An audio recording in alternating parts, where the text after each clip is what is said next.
Esta é a história da Vila de Ponta Negra, localizada no Brasil, região Nordeste, estado do Rio Grande do Norte, cidade natal, Zona Sul. Um espaço rico em cultura popular, com muitas histórias de pescadores e de lutas sociais. As primeiras famílias formaram um povoado há cerca de 300 anos. Desenvolveram a pesca e a agricultura como atividades principais e ainda realizavam várias atividades como a confecção de renda de bilro, a extração de carvão, colheita de frutas, dentre outras atividades. Ixi, Maria. Eu sou Maria Helena Corrêa dos Prazeres, nascida aqui nessa vila há 75 anos atrás. Fui da época da guerra, 42. E desde que eu nasci, que eu acho que já trouxe um tom de ser artista. Então, na nossa época aqui, a vila era muito tranquila, era aquela rua só de rendeiras, pescadores e agricultores. Então, minha mãe era rendeira, minhas irmãs, e eu também aprendi só olhando elas fazerem. Então, as maiores emoções que eu tive em minha vida foi ver um pitoco acender uma lamparina e abrir um treco que saía água. Então, assim, essas são várias coisas que marcaram a minha vida como nativo, além de sobreviver da caça, sobreviver da pesca, sobreviver do que plantávamos. Meus pais, meus avós, meus bisavós, todos os meus antepassados, na entre-safra do peixe, eles plantavam, né? Plantavam feijão, milho, mandioca, batata, entre outros. Era completamente diferente. Na época que eu nasci, não tinha água encanada, não tinha. A gente pegava água da beira da praia, um cacimbão que tinha, que o pessoal cavaram, e tinha água doce, que era uma maravilha. Criou toda a comunidade de Ponta Negra com a água daquela cacimba, chamava-se a Cacimba Grande. Meu avô, que é o pai de minha mãe, ele criou isso com carvão, né? Que eu alcancei ainda, eu ainda fui pro mato ainda. Eu ainda cheguei pro mato ainda para trazer carvão e trazer lenha, que não existia o fogão. Então a gente só almoçava quando chegava em casa com a lenha, que era para cozinhar. Porque como é que vai cozinhar se não tinha madeira? Então a gente tinha que ir. Então a gente tinha que sair cedo, praticamente quase no escuro. E aí a gente ajudava meu avô e aí trazia um carvão, porque o carvão naquela época era como se fosse uma riqueza, né? Nem todo canto tinha carvão e nem todo mundo podia comprar. Todo tipo de fruta tinha, bastante coco. A nossa praia era cheia de coqueiros, não tinha casas nenhuma. Depois foi chegando os veranistas, foram construindo. Muito boa. A gente ia pra lá, trazia peixe, tudo mas foi uma juventude que lá dentro do mato eu saía brincava. A minha juventude, foi uma juventude sadia, uma juventude muito boa. Aqui na vila era muito bom, a gente dormia de porta aberta, a gente brincava, não tinha envolvimento com droga, com nada, só com os amigos mesmo. Podia sair de 1 hora da madrugada, 3 horas, 4 horas, que ia e vinha para casa tranquilo. Adorava a noite de lua para brincar no meio da rua, correr, cantar, pular, juntava aquela turma de jovem. E a nossa maior maravilha que nós tínhamos aqui era o Morro do Careca. Toda tarde juntavam um montão de jovens. As meninas iam subir o morro, subiam numa árvore que tinha, que o morro era bem fechadinho, tinha umas árvores grandes, a gente subia e descia bolando quando a maré estava cheia, que era para cair na onda, então a onda levar. E os meninos era descer de tábua, que eles mesmo faziam, do coqueiro, que tinha muitos cocos, tinha é tipo uma catemba, assim, que ela tem uma cavinha por dentro, e ali eles caprichavam bem, fazia tábua e descia. Tinha campeonato.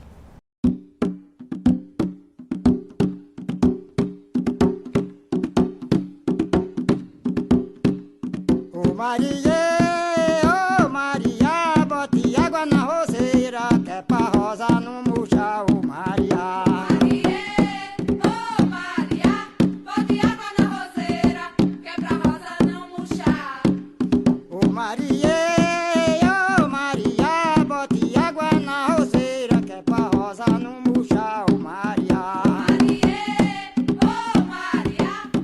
Em 2012, me mudei para a Vila de Ponta Negra, quando me encantei pelo lugar e passei a me interessar cada vez mais pela sua história. A cultura local, a solidariedade, a convivência fazem da vila um lugar muito especial. Conheci melhor a dinâmica de vida daqui, os moradores e suas histórias, que me deixaram encantada e, ao mesmo tempo, me questionando como era possível ainda existir aquele lugar no momento em que a Zona Sul era um lugar cada vez mais cobiçado pelos mais ricos. Os primeiros moradores da vila chegaram a ocupar uma área de 550 hectares, que se estendia entre o rio Jiqui até o que hoje chamamos de Barreira do Inferno. Na década de 1950, se acentuou os conflitos pela propriedade das terras de Ponta Negra. O corretor imobiliário Fernando Gomes Pedrosa, irmão de Silvio Pedrosa, governador do estado na época, passou a limitar o acesso às terras, alegando propriedade e herança familiar.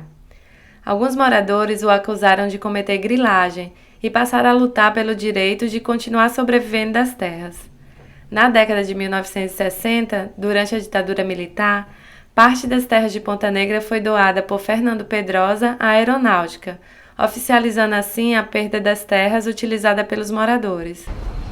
Tem um primo meu que chamava Gavião, hoje falecido, que assim como meu irmão, meu pai, meus tios faziam carvão, Gavião foi sozinho, porque os homens quando iam ou colher fruta junto com as mulheres, ou colher lenha ou mangaba, ou outra coisa, fazer carvão, por exemplo, eles iam sempre juntos, 6, 8, 10 homens.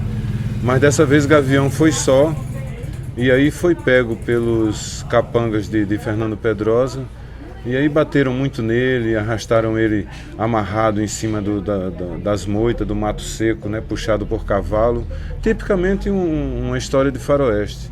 Mas foi assim que aconteceu.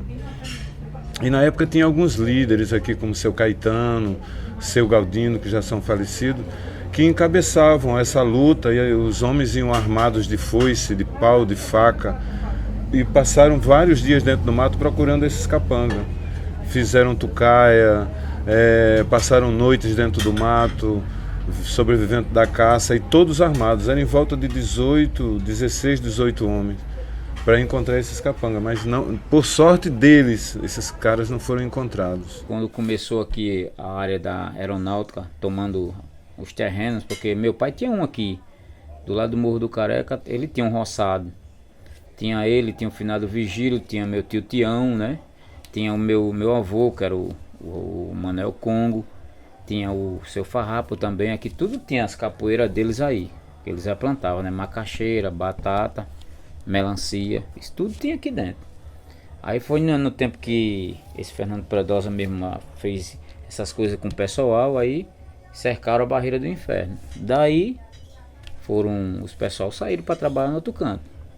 Foram tirando seu rumo de São Paulo, outros foram para Recife, outros foram para o Rio de Janeiro, meu tio foi para Amazonas, meu tio Tião. Construiu a metade da família lá. Galinha. E a gente assim foi vivendo. Porque a gente fomos criados de barriga cheia, mas nessa época acabou o roçado de Ponta Negra, as pessoas não podiam mais trabalhar, não podia fazer carvão, nem ir para mangaba, pegar mangaba, quem pegava as frutas. E hoje está desse jeito. Ponta Negra, a vida de Ponta Negra é a praia, porque nem todo mundo tem trabalho para trabalhar. Daí, muitos moradores foram embora de Ponta Negra em busca de trabalho em outras regiões do país.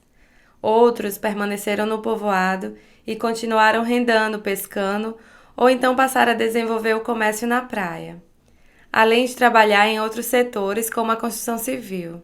Eu não sonhei ser professor, eu não sonhei para ser engenheiro, nem arquiteto, nem aviador. Eu sonhei para ser pescador. O meu pai era um trabalhador, porque pescador é trabalhador. E também trabalhar em roça não faz vergonha a ninguém, porque sem a roça, sem as plantações, esse Brasil ou esse mundo morre. E fiquei triste demais, né? Porque, como já falei várias vezes, para você mudar de uma repentinamente, assim, de uma profissão, é como tirasse um peixe fora d'água. Foi assim que aconteceu, não só comigo, mas com a maioria dos moradores antigos da vila de Ponta Negra. Ele submeter a um trabalho que ele não conhecia. E teve hoje outros que não, por falta de estudo, não trabalhou mais, porque a área dele era o mato, era plantações, era a pescaria, que hoje não tem nenhum bote e um barco também. Para isso foi um choque para nós. Assinei minha carteira de trabalho uma vez só, mas não gostei não. Aí daí não vou assinar mais não vou trabalhar mais para ninguém não, eu trabalho para mim mesmo. E o que eu ganho eu só divido com o parceiro que vai comigo e trabalho para mim. A primeira base social do capitalismo é, portanto, a expropriação do povo do campo.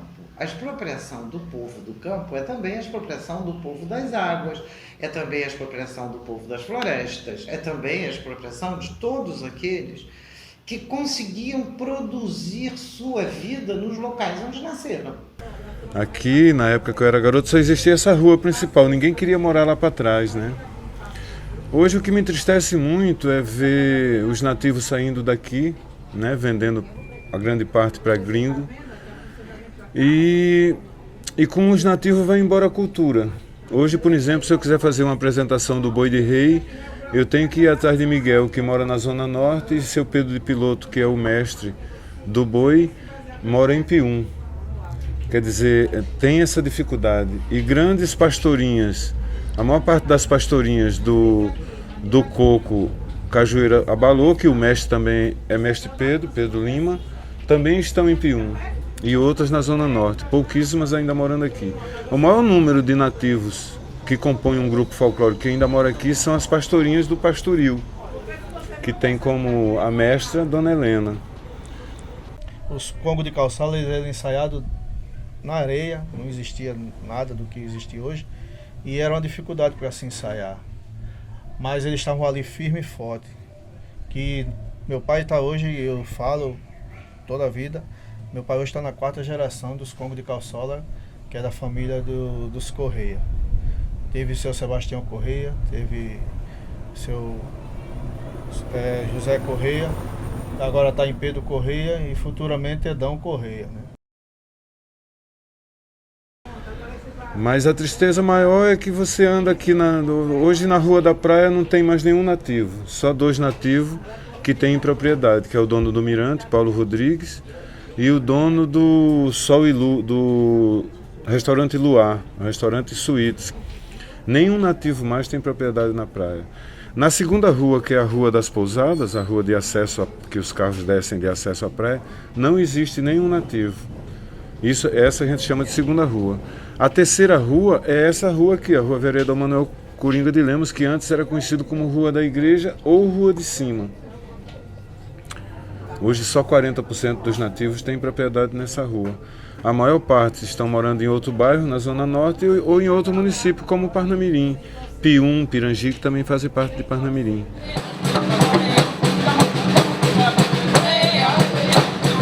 Não tem mais, parece bem que até os tons sofrem por isso.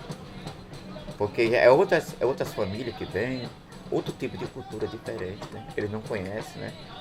Aí eu digamos, eu moro num condomínio de 20 andares. Eu gosto da cultura popular. E chama o pessoal do condomínio para dançar. Não vai ninguém, não vai. Não vai. Porque todas essas culturas populares, eles são de comunidade. É uma vergonha para o Rio Grande do Norte. A gente tem uma cultura tão bonita e os governos não valorizam. Porque não é porque é meu pai não, porque eu valorizo também o seu José Correia, Sebastião Correia, Pedro Correia, tudo eu valorizo eles estão vivos, uns já se foram. Mas não adianta eu chegar a valorizar meu pai se ninguém é rodeado por ele e não valoriza. Não tem que ser um valor só meu. Eu já disse em várias reuniões, se for para manejar meu pai, depois que ele for, não traga o troféu para ele não, que eu não tenho ânimo para receber. Eu quero que receba ele vivo. Porque tá aí, hoje nem é conhecido pela Fundação José Augusto, nem pela Capitania das Artes, que nem eu já disse já ao próprio prefeito. Ele teve aqui, ele disse, ele ficou de boca aberta comigo. Por quê? Porque ele é prefeito, eu não vou ter medo de dizer não. Eu disse na cara dele o que tinha verdade, ele ficou de boca aberta. Eu perguntei ele se ele conhecia Sebastião Matias, ele não conheceu, ele não conhecia. Todo mundo ficou surpreso porque eu disse que era uma vergonha. Ele disse, você vai dizer isso? Eu digo, para todo mundo escutar. Mas ele ficou de boca aberta. Sabe por quê? Eu perguntei se ele conhecia Sebastião Correia, Sebastião Matias. Tá aí, ó, 85 anos de vida. Hoje é o mestre de culturas viva do Rio Grande do Norte, vivo. E cadê que alguém conhece? Ah, porque é seu pai que você quer que... Não, poderia ser o meu vizinho aí, que eu estava lá com ele agora. Que era para o pessoal conhecer. Então tá aqui, eu tenho o maior orgulho de Sebastião Matias, hoje meu pai, ser o mestre de cultura vivo, hoje da cultura do Rio Grande do Norte. Eu vejo ele vestindo essa roupa aqui, quando vai para sair, ele veste com o maior prazer. Vai contente, volta contente. Se apresenta em cima daqui, não pode nem mais mexer no palco pela idade, pelo que já se apresentou. Mas ele firme e forte está em cima do palco.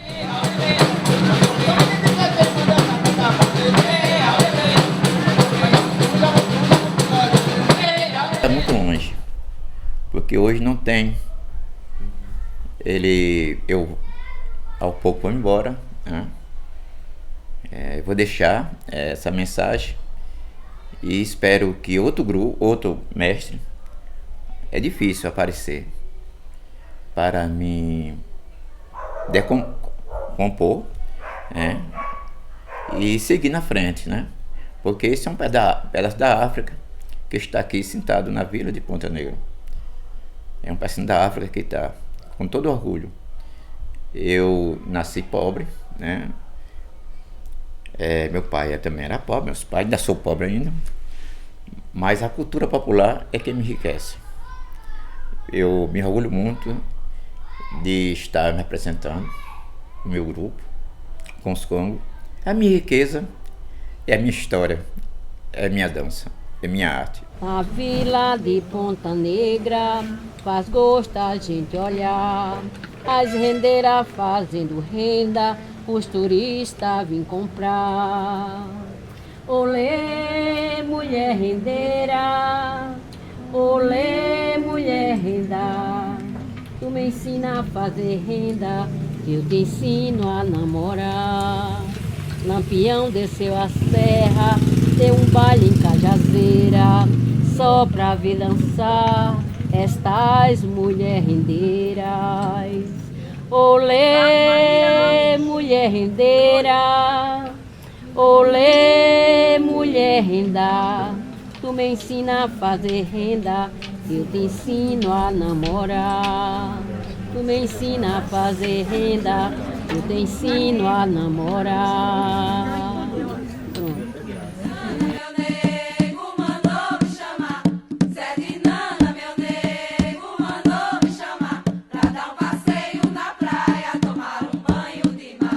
Zé de Nana, meu nega, juro por Deus como eu ia pro outro lado do mar com a minha amada Maria. Zé de Nana, meu nego, mandou me chamar. Zé de Nana, meu nego, mandou me chamar pra dar um passeio na praia, tomar um banho de mar.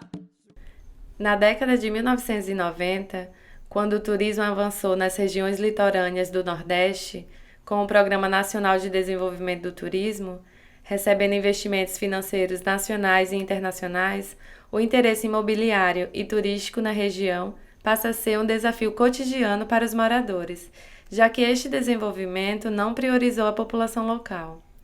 A urbanização começou a limitar o trabalho dos moradores na praia, e o interesse de expansão imobiliária na região provocou uma onda de investimentos na compra de casas e terrenos dentro da vila. A gente trabalhava com 20 mesas, agora só é 15 mesas. A gente trabalhava, tinha 6 pessoas trabalhando na minha barraca. E hoje trabalha 6, da mesmo jeito, mas trabalha 3 num dia, 3 no outro, porque não tem condições de a gente viver. A convivência aqui de Ponta Negra está muito fraco mesmo, porque a nossa vida é praia. E não temos mais o movimento que temos. E a prefeitura sempre querendo tirar as coisas da gente. Já levaram muita coisa do pessoal, já quebraram, chega lá com ignorância. E aí a gente fica chateado, né? Porque a gente quer trabalhar com honestidade e o pessoal vem e quer tirar. não tinha ninguém armando nada e a gente deixamos lá encostado. O que acontece? Quando a gente estava aqui, os meninos corre, João Maria, estou carregando teus negócios tudo. A polícia chegou lá, a prefeitura levou tudo. O que a gente faz? Fomos lá, quando chegamos lá, os caras tiraram, cortavam os cadeados, jogavam os materiais da gente lá embaixo, levaram, botaram no caminhão e levaram. Quer dizer, essa atitude que eles fizeram aí não foi certo, a gente levaram o guarda-sol, cadeira, a mesa e tudo da gente. Aí teve que pagar um carro para ir buscar lá na Semurg. Quer dizer, isso aí foi errado, porque não estava no cadeado, no cantinho ali, não estava incomodando ninguém. Por que eles fizeram fazer isso? E quando chega na época da gente ganhar algum dinheiro mais, alguma coisa, a prefeitura, os empregados da prefeitura começam em cima, tirando as coisas das pessoas, chamando polícia, chamando tudo, e fica uma coisa muito na frente das pessoas turistas, uma coisa dessa. Como é que vai ter turismo aqui em Natal? Que eles mesmos acabam com tudo isso. Aqui mesmo na casa dos meus pais, muitos anos atrás, botavam dinheiro, que é um absurdo, mas não, isso aqui não, cara. Isso aqui tem família, aqui tem vidas aqui dentro. Não é um dinheiro que vai chegar, vai demolir toda a vida de uma família que cresceu. Então, só que muita gente naquela época não via isso, né? Que acontecia dentro desse concreto. Então, mas que já botaram dinheiro aqui já para construir, já botaram, mas só que graças a Deus a gente se reúne e tudo. Não, a gente não quer nem ver. Em 2006, o movimento SOS Ponta Negra começou a problematizar a autorização da construção de 5 prédios dentro da comunidade. A iniciativa incitou debates sobre os problemas sociais, paisagísticos e de infraestrutura que evidenciavam o absurdo que eram tais construções. Além disso, fomentou o debate sobre o direito à cidade no município, o que refletiu numa maior participação da população durante a revisão do Plano Diretor de 2007. No mesmo ano, a Polícia Federal desvelou um esquema de corrupção ativa e passiva durante a votação do Plano Diretor da cidade. Normalmente, quando a gente tem essa tradição lá no Departamento de Arquitetura, né, de se envolver com a população, perceber as demandas, né, e trabalhar em função dessas demandas. E a vila tem uma característica porque os lotes são muito pequenos, né? Tem muitos lotes, claro, o traçado lá, o parcelamento do solo é muito heterogêneo também. Você vai encontrar lotes muito grandes, mas também vai encontrar lotes muito pequenos. Então, às vezes, o setor imobiliário, para poder, uma construtora, né, para poder construir um edifício, ela tem que comprar vários terrenos. E depois ela remembra. E aí o lote fica grande e dá para ela verticalizar. Então, a IS também impedia isso, o remembramento de lotes. E a gente defendia a preservação disso, né, até a definição de um lote máximo. A gente defendia essa ideia. E isso passava pela revisão do plano diretor. Então, esse foco acabou pegando vereadores com a boca na botija, com dinheiro debaixo de tapete de automóvel. Como é que o capital enfrenta a gente, em primeiro lugar? Pela corrupção. É pela corrupção que ele enfrenta. Então não adianta, se vocês olharem agora os episódios de corrupção no Brasil, quem foi que corrompeu quem? Grande empresa. Corrompendo o quê? Setor público, né? Ou a partido. Capital só funciona corrompendo. A própria Lava Jato, vocês acham que está fora dessa corrupção? É lógico que não.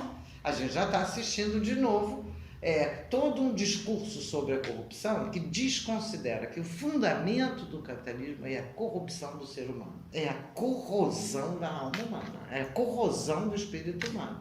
Na verdade, uma troca de favores e um jogo de interesses que não beneficiava a cidade. Então, se você for ver, a gente ficou em cima e o Ministério Público acabou encontrando essa anomalia política e muita gente foi caçada e até hoje o processo está rolando. Ninguém foi preso, mas alguns foram caçados, alguns foram, na verdade, foram impedidos de se recandidatarem. Ninguém perdeu o mandato, ninguém foi preso. Mas só pelo fato de sujar a ficha desses caras, de botar a ficha suja neles, já valeu. Mas na época foi bem complicado. Eu cheguei, não diria que outras pessoas chegaram a sofrer a perseguição que eu sofri, porque eu tive meu telefone grampeado.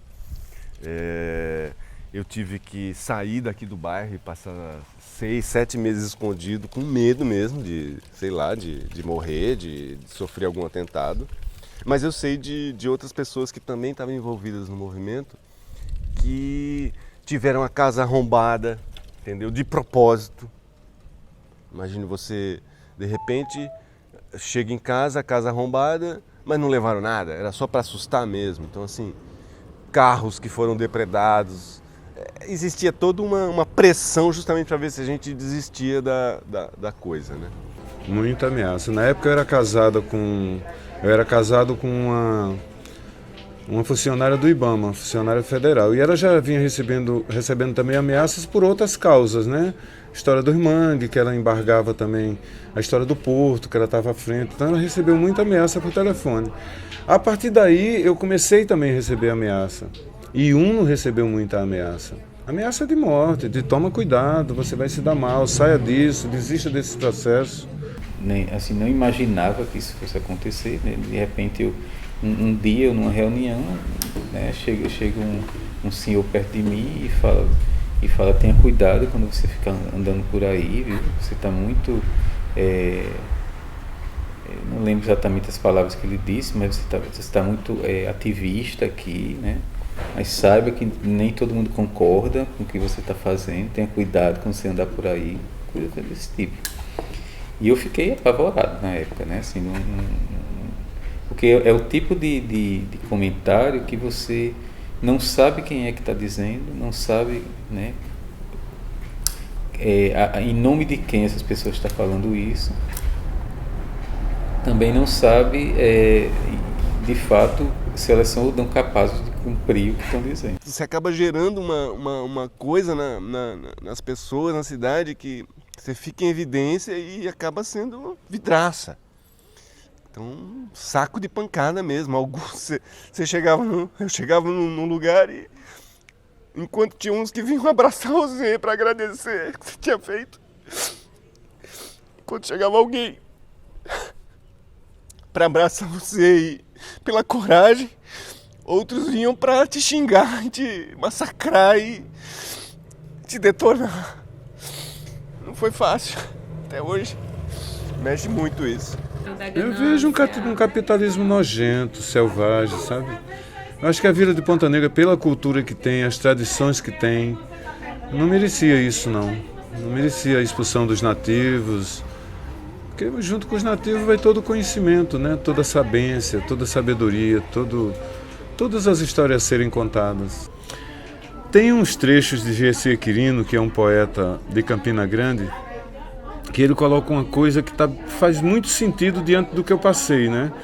Diante de tantas árvores, de tantos pés de mangueiras e cajueiros e outras mais, graviola, pitomba, que já é uma fruta em extinção, o saputi, que é fruta em extinção. E a frase de Gessie Quirino diz assim: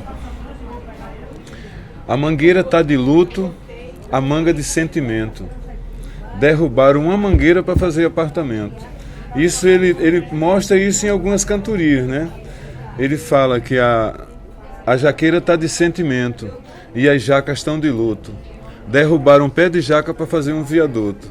E isso mexe muito comigo. Essa verdade aconteceu muito aqui, onde tinha muitos pés de jaca, de pitomba, de manga, de caju.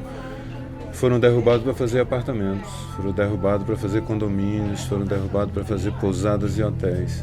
E isso me dói muito, né, cara?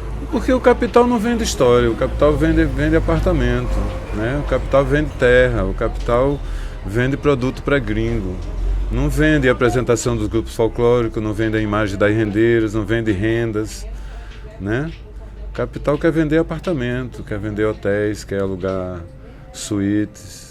Porque no fundo o que as pessoas queriam era colocar uma porteira bem lá na frente, e aqui ser uma codazir para turistas, para quem tivesse dinheiro. A vila é um espaço de contraste, moram milionários e pessoas absolutamente abaixo do nível da pobreza. Existem pessoas que fazem apenas uma refeição por dia. Existem crianças que comem por causa da escola. Desde aquela época que eu chamava atenção para a questão da vila, porque eu morava aqui e conhecia e sabia como eram as condições de vida do povo daqui.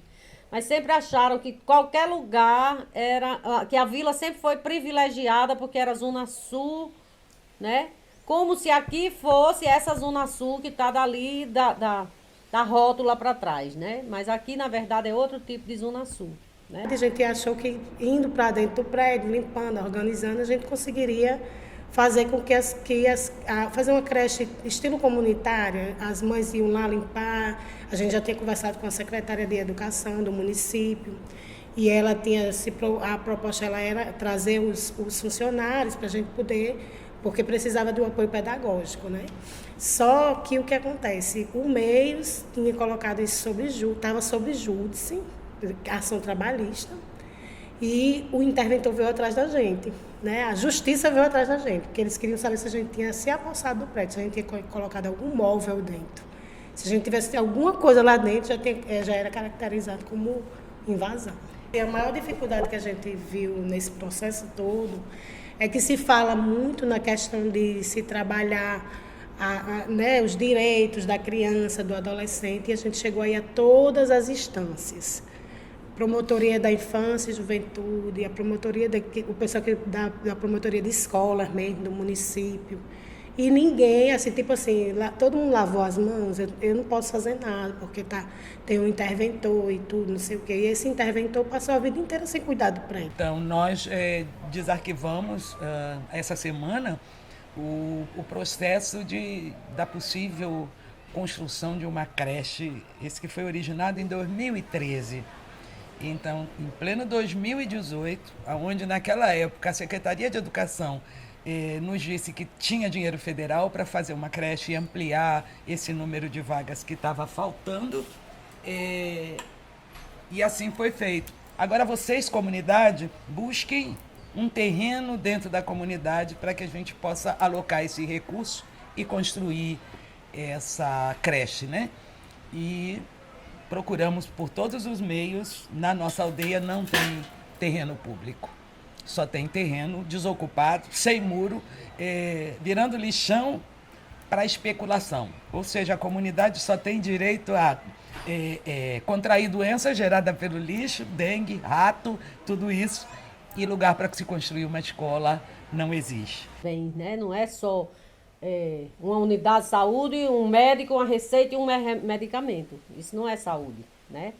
Isso aí é tratar doença. Então, assim, problemas de saúde, geralmente, ele não tem só a causa física, né? A causa de problema mental, as pessoas, tem muita gente com depressão, muita gente que tem problemas por causa de lugares onde moram mesmo. Falta de recurso, né? Espaços pequenos, crianças morando em pequenos cubículos, e a gente sabe que isso tem grande impacto na saúde, tanto física como mental, né? Não tem lazer, questão de lazer, né? Impacta bastante. A gente sabe que essa questão das construções é isso que eu estou dizendo. Aquelas construções vão encolhendo as pessoas. É como se elas ficassem num recuado. Eu moro mais de 50 anos na Rua da Floresta. Criei 7 filhos, morreu um, criei 6. E graças a Deus, tudo isso são pessoas de bem. E as pessoas que falam muito daqui, que eu sei que fala, de muitas coisas que não pode dizer, porque Ponta Negra é mal vista em todo canto, onde tem mais coisas erradas. Não. Se tem coisas erradas, não foi a gente que fundou, foi que veio de outro lugar para cá. Porque a gente vivia muito bem, todo mundo se conhecia, todo mundo era amigo, todo mundo se compartilhava, porque foi criado assim. Quando na época de farinha que meu pai fazia, se ele não tinha, e a roça dele não estava boa ainda, os outros fossem fazer, emprestavam um saco de farinha, para quando a dele estivesse pronta, ele devolvia. E assim se vivia na paz. A gente foi criado assim, muito peixe, eu morri aqui nessa praia, e era muito bom. Meu lugar ainda, eu adoro, sou daqui, nascida e criada, e gosto muito do meu lugar. Gosto mesmo. Então é isso que está faltando muito, esse aconchego que nós tínhamos antigamente e agora está Mas graças a Deus está muito bom, graças a Deus, porque temos um pouco de saúde e amamos, eu mesmo amo muito minha família, amo muito minha comunidade. É 75 anos de vida e bem vivida. Tá entendendo? Então, a gente tem que pensar muito nas coisas que acontecem dentro do nosso bairro. Então, eu acho que a gente, do lugar de a gente procurar alguma coisa lá fora, vamos procurar primeiro o que existe dentro do nosso bairro, que eu tenho certeza que por mais pouco que seja, esse pouquinho dá para a gente fixar dentro do nosso bairro. Então é por isso que eu estou aqui até hoje. É muito pouco, mas esse pouco que está acontecendo dentro da minha comunidade é um pouco que faz eu viver, é um pouco que faz eu ter orgulho, é um pouco que me dá força e é um pouco que me dá amor por tudo que eu faço. Aonde eu estiver, qualquer parte que eu estiver, eu digo, eu sou da Vila de Ponta Negra, Natal, Rio Grande do Norte, ninguém tira de mim, tá entendendo? Porque o sangue da comunidade, da cultura, desse aldeia de pescador, corre nas minhas veias, todas as veias que existem no meu corpo, o sangue está correndo daqui. Isso Praia linda e bem tristonha, quem dorme contigo sonha, pelos encantos que tens, tuas ondas portadoras de saudades. Saudades de quem tem amizade, de um alguém muito além. Seus coqueiros que crescem constante, querendo o céu alcançar. E os frutos que crescem bastante, querendo ficar com o mar. Ah, se não fosse a tristeza que em Ponta Negra tem, a filha da natureza, para todos seria um bem. Ponta Negra.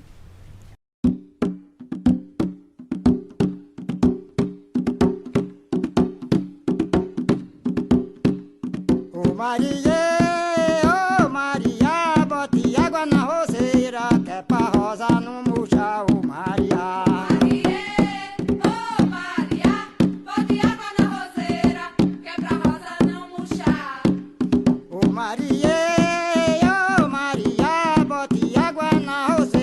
pra rosa não murchar, ô Maria.